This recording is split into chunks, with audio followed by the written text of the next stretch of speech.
Hello and welcome to episode 2 of Factorio Mods Explained.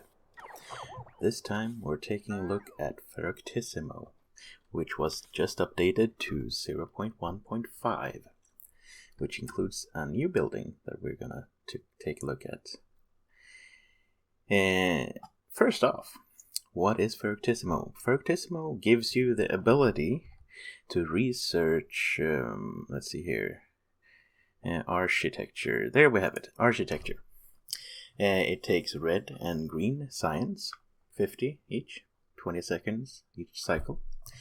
And it gives you two buildings, Factorio building and power plant building. They're quite expensive. As you can see, the factory building takes 500 stone brick and 100 steel. And the power plant building takes the same thing plus 100 copper. And the buildings are essentially just factory buildings that you can build stuff inside. When you first craft them, they will stack in your inventory.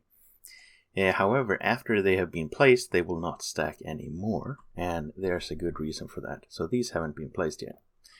So if I place this up,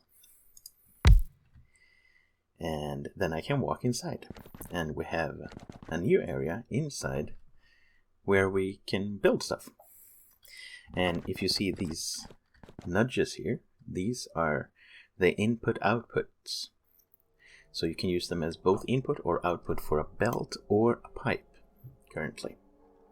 So there's 4 of them on the west side, 4 of them on the north side, and 4 of them on the east side.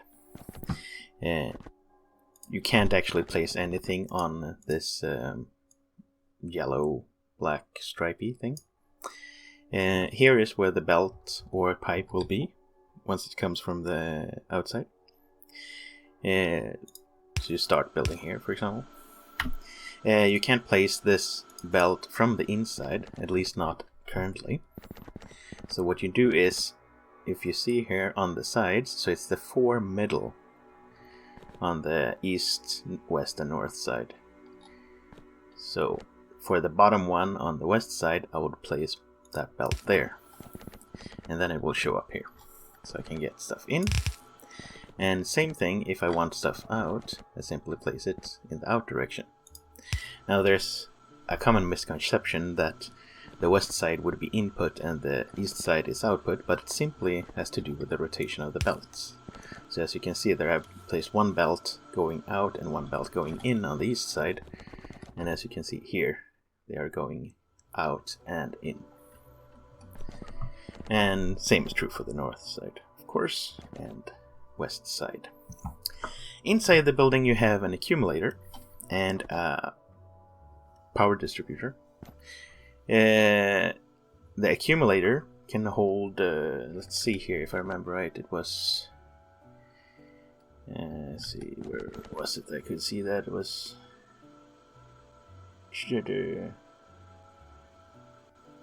Huh. It was... I'm sure I could see it somewhere.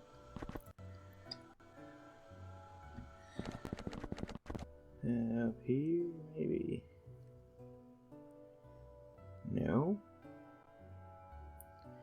Can't remember it right now. I think it was 5 gigajoules or something like that. I'm not entirely sure. However, the maximum input the power can go in is 50 megawatts. And it will charge up the accumulator at 50 megawatts if it's available. So if I plug this thing in here, it's not gonna totally kill my electric system on this map, but a smaller map. So you see here, I already produce 50 megawatts roughly, and that's not even half. So it's not gonna be a problem for my system, but it's gonna increase the drain considerably while it's charging up.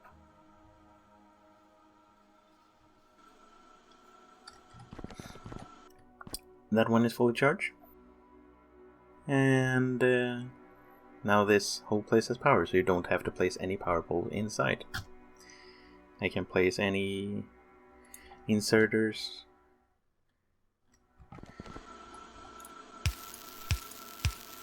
I want. Now see, as soon as I place them, it starts draining power a little bit. Because they have an idle power there. And let's just place a chest here. You can, of course, use bots inside this thing. However, it's its own contained system, so you have to place a robot here, and they can't go outside or come in from the outside. Let's just place something in that chest there for no reason at all. Oops, and I'm an idiot. There. So, you see, no power poles required. Then, in this last update, there came a new building, because in this building, if you generate power inside here, for example, it's constantly day here. So if you place a solar panel in here, it generates time as if it was midday all the time. Not only because I have it set to midday constantly for the lighting purposes, but it's always midday inside these. So that would be a bit of a cheat. So you cannot get power outside that building. This building, however, the new one, called Power Plant Building, will not take power, but it will actually I think it might be able to take power as well from the outside. I'm not sure about that. I haven't tested that. But essentially it can give power out. So inside this building I'm generating power. So I basically have a coal belt in, I have water in, I have boilers, I have steam engines. And they are generating power, and as in the previous building you don't need any power poles because this one covers everything. And this thing is being charged up by these. And we can see that on the outside. I have placed a radar connected to this one, and the system is totally separate. So you can quite compactly create steam power.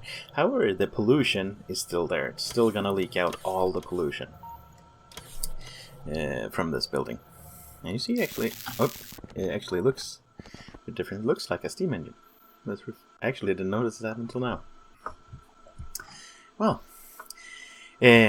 one more thing. There's a reason I created 2 of these factory buildings. So, you might think this is all well and good, but you can't fit everything in here. Well, yes, you can. You simply plop down more of these. There.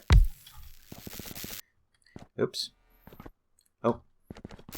Accidentally entered that one. There,